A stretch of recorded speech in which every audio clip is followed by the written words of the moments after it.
in touch. All right, let's speak to our guest today. Brilliant player for this club, 464 appearances, won everything, including 5 Premier Leagues. Now, of course, a key member of Ollie's backroom staff. Michael Karic joins us. It's great to have you with us, mate. How are you? Hi, Stuart. Yeah, I'm good. It's just getting used to this different routine, really, and then trying to get used to what's coming next. In between at the moment, a bit of limbo, but I'm good, thanks. What's more difficult, looking after 25 to 30 Premier League footballers or homeschooling? I tell you what, there's not much in it. There's not much in it. Yeah, I think there's a big enough challenge for both. Trying to keep on top of both as well, to be honest, at the same time, on calls with the boys, on group sessions with the boys, trying to work that around the kids as well. But I must admit, my missus has taken over the teacher role more than me. She's probably better at it anyway with the kids. You mentioned being in touch with the players or with Ollie and the coaches. I mean, how does that work? How often are you in touch, and what sort of things happen at the moment? In kind of phases, different phases. To the start, we kind of left the lads a little bit alone, because we were quite relaxed about it, and probably sensed that it could be a good few weeks, if not 2 or 3 months at the start of it. So we were conscious of not being too intense with them at the start, and trying to gradually increase it as we go. And that's it this week. They're all kind of on compulsory sessions, so we're all in. Up until now, it's been quite optional, really. But even given optional, I think it tells the story of probably how bored they are that most of them are on it anyway. Which is good. I think they're just desperate to come back. I think they're looking forward to getting back and getting back to what they know best. And so, just increasing it as we go, and being in touch regularly every day, every midweek day, or every weekday we're on it. And we're just trying to stay in touch and seeing what's next, like everyone else. When eventually the season, if or when the season starts or restarts, do you know sort of how long players would ideally need to be ready? Because obviously it's been 2 months, is it now, since we played? How long would it take for them to be sort of match ready? Yeah, it's such a difficult thing to call, because it's unprecedented, to be in this situation. So you kind of using your experience. We've got the experts in the fields to judge that, but at the same point, the boys will know. Even coming back for pre-season, some lads come back first few days of pre-season and they're flying, and other lads you don't see them until September, because it takes 5 or 6 games, and probably I was one of them, to get started. So every club's going to be in that situation, and it's a balance of it's the injuries as well, of preventing the injuries. You can't expect them just to be training on their own at home and wherever they can get out and train, and then all of a sudden within such a close short space of time, then expect them to play in what will be a Premier League game. So that is the concern. It's probably not so much the fitness and getting to the fitness levels, it's the injury prevention, really, when we do get back. And I suppose making sure the lads are sort of mentally okay must be a part of this as well. I suppose if they've got family abroad or anything like that, everyone's worried about their families, of course, and players no different. Is that something you need to check out? Players, how they are, not physically, but that's priority. Yeah, I think that's priority. I think you want to make sure they're all right. Everyone's so different, like you say. Some are still in digs. The younger boys still living in digs. Some are back with the parents. Some obviously have got families here, and some have got gyms. Some haven't got gyms. It's all sorts of different things that you've got to balance, and they've got to balance. But primarily, we're talking about getting fit, back playing games. Really, it's about, are they okay?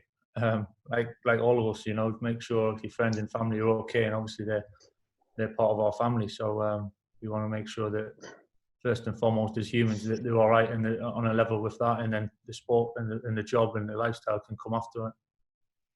Lads, do you want to dive in and speak to Kaz? Amazing.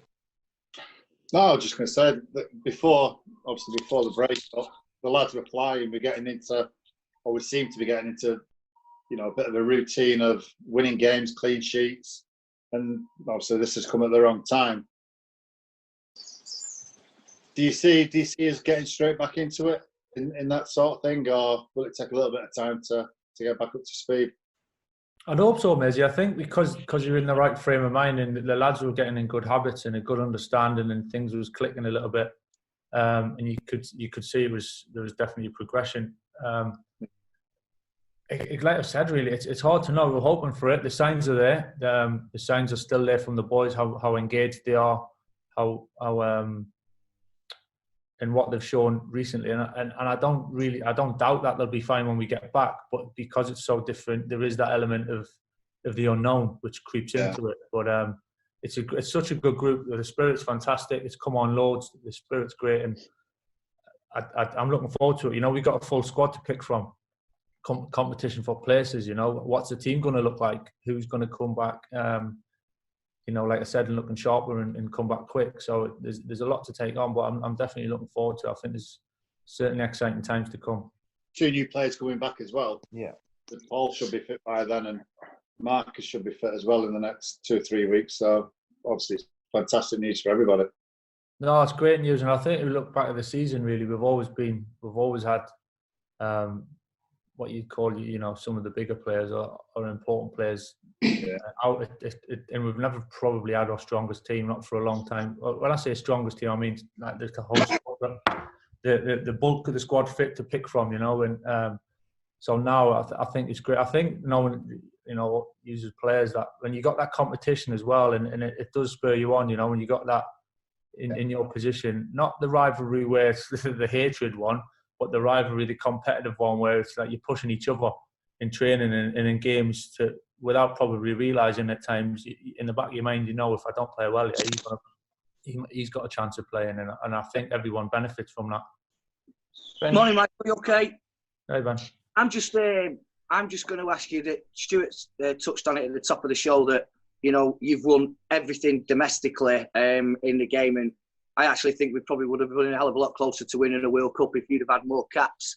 But that aside, are there any of those accolades that you treasure more than any other? Winning the Champions League is for me is the ultimate of what I've achieved. That feeling that night in Moscow was pretty special. Got a few pictures dotted around of me and Wes dancing around with that trophy that night. That was a special night. On a personal one, to be honest, the one that meant a lot to me was the Players' Player of the Year in